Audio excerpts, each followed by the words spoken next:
Welcome back to the show, everybody. Check out these headlines this morning. Ripple leads the revolt. We'll get into it. Max Kaiser and Ethereum is in the crosshairs of the Bitcoin maxis.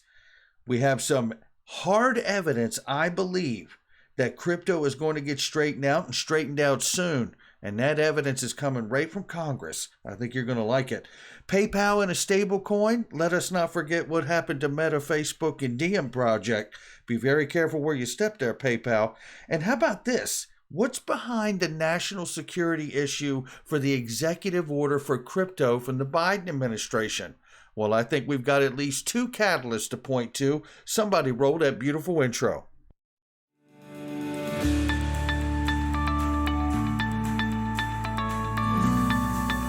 Digital Perspectives with Brad Kimes. Come on in.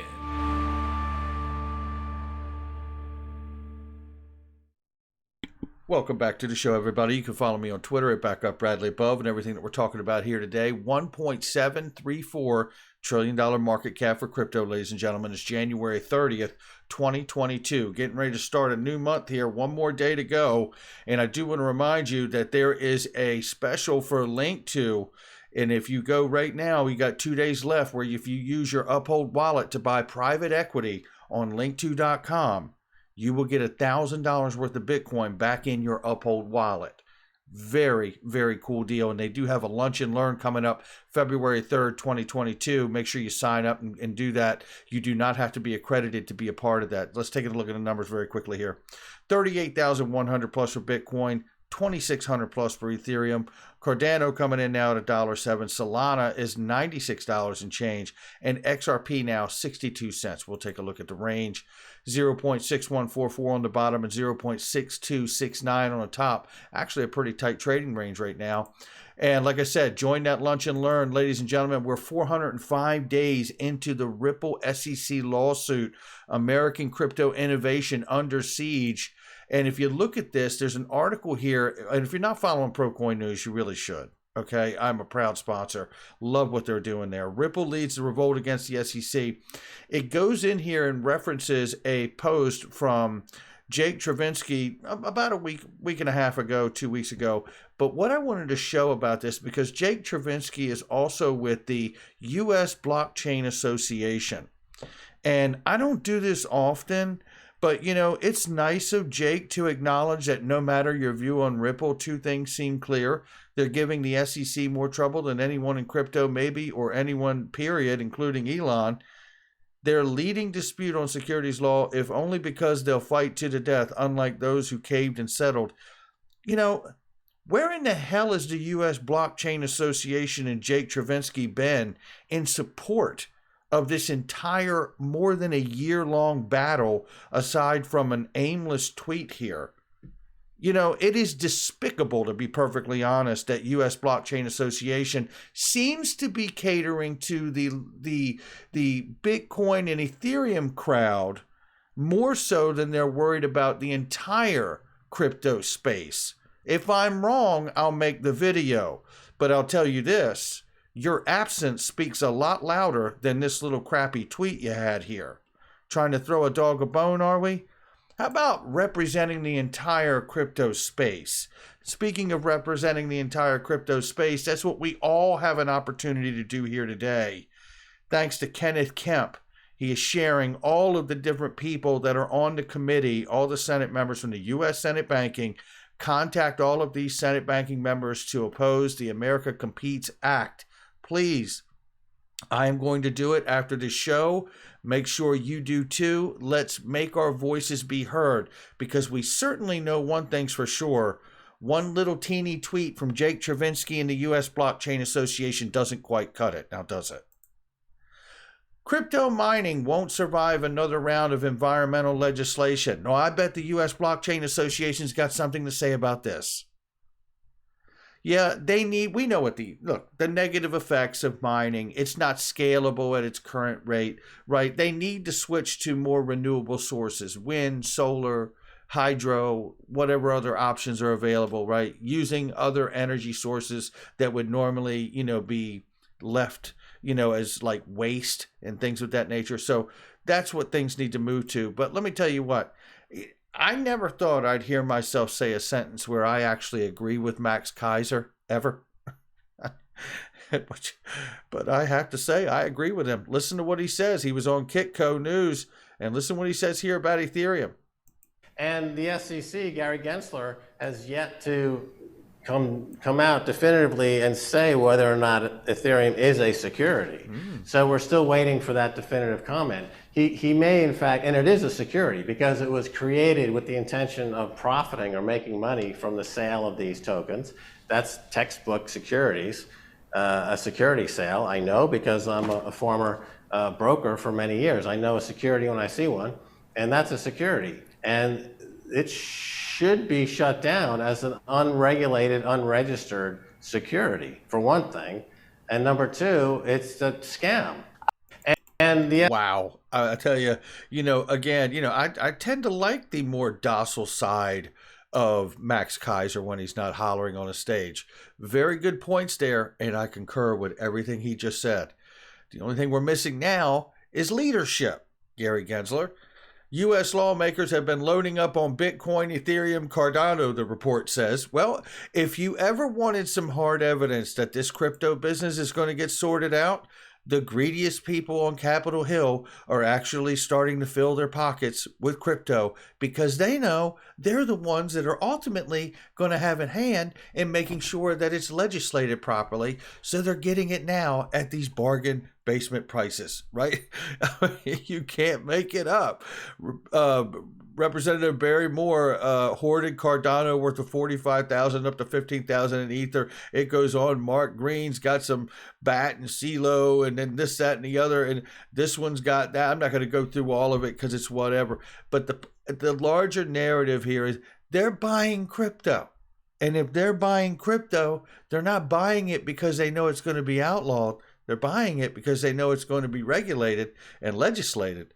And when it is, the masses will come in. And it appears that we're not far from that moment happening. PayPal has confirmed it's exploring a stable coin. Here's how the experts see the potential impact of PayPal coin. Well, this is something they want to walk and tread lightly with, right? Because what have we seen? Facebook's Diem project got scrapped, right? But there's a difference here. PayPal has the credibility. PayPal has they have the member base and user base to the platform as well. So I wanted to bring you down to this comment here where they're considering this, and they say PayPal coin could fuel general interest in payments overall. Consumers and small businesses alike are looking for safe and reliable alternatives to traditional currencies and payment networks.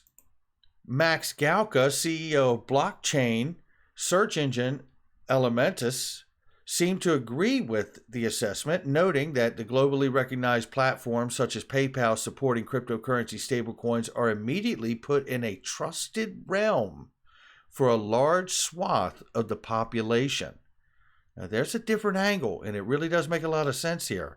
Launching its own stablecoin would definitely open up cryptocurrency to more people who have not had the inclination to really figure out the niche space. It says here right now, there aren't many well-established, trusted organizations in this space where trust is such a critical component.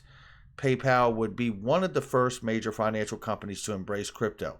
It's really a great article. I'm not going to read the whole thing to you. So, they got to overcome the regulatory challenges, as we all know, right? And there was one thing down here that I did want to read here. Oh, it was right here. Steve Moser right here wrote, what if PayPal coin is something separate from PayPal's USD stablecoin? What if PayPal was also working on stable coins for the digital pound and the euro? How about that for teasing a notion? We do know about the digital pound. We do know they intend to do a euro as well, right? Not PayPal itself, but what if they are working on that in conjunction with those regions and countries? That is a pretty remarkable thought. So is this. According to American Banker, 44% of financial institutions, executives, aim to offer cryptocurrency services to retail clients by the end of the year. Further, 33% of financial managers expect to actively manage their clients' Bitcoin portfolios almost half of the executives for financial institutions, according to American Banker, aim to offer crypto services to retail clients by the end of this year. That is a bullish sign that people in the financial sector feel like we're going to get regulation. That's a huge bullish sign right there. Okay, looking at this. This is more from the Treasury here. Treasury has self-hosted wallets and adding crypto to the Bank Secrecy Act on 2022 agenda here. And it says at the proposed rule stage is a clarification of the requirement to collect, retain, and transmit information on transactions involving convertible virtual currencies and digital assets with legal tender status. Now, we know that all of this is the growing pains of the President's Working Group and all the different agencies involved chiming in on what they think needs to happen, the overreaches we've seen from the SEC and others. You know, even Senator Himes, who's tried to put in a clause in the American Competes Act to really give, dictatorial power to the U.S. Treasury to oversee crypto. I mean, it's just insane what we're watching here. But it isn't the only thing, because we have to talk about this again here. This is important. Joe Biden to push for crypto regulations as a matter of national security. Really?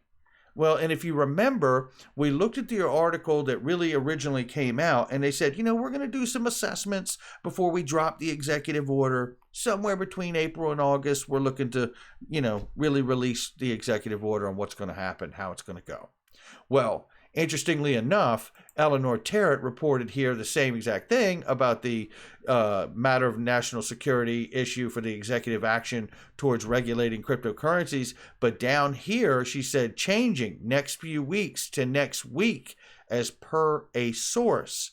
So that could mean that we could see that executive order roll out this coming week. Head on a swivel. But check this out. Here's why we may see it moved up and released sooner. Arizona State Senator Wendy Rogers has introduced a bill which would make Bitcoin legal currency. And it doesn't stop there. I said this yesterday and the article wasn't even out yet. I said, when is Texas going to do it? And when is Florida going to do it? And when is New York going to do it? Because they're already paying their mayors and employees with the option to receive Bitcoin. Don Huffins will make Bitcoin legal tender if elected here. This is a Republican candidate for the governor of Texas. Like I said, this is starting to roll out state to state here.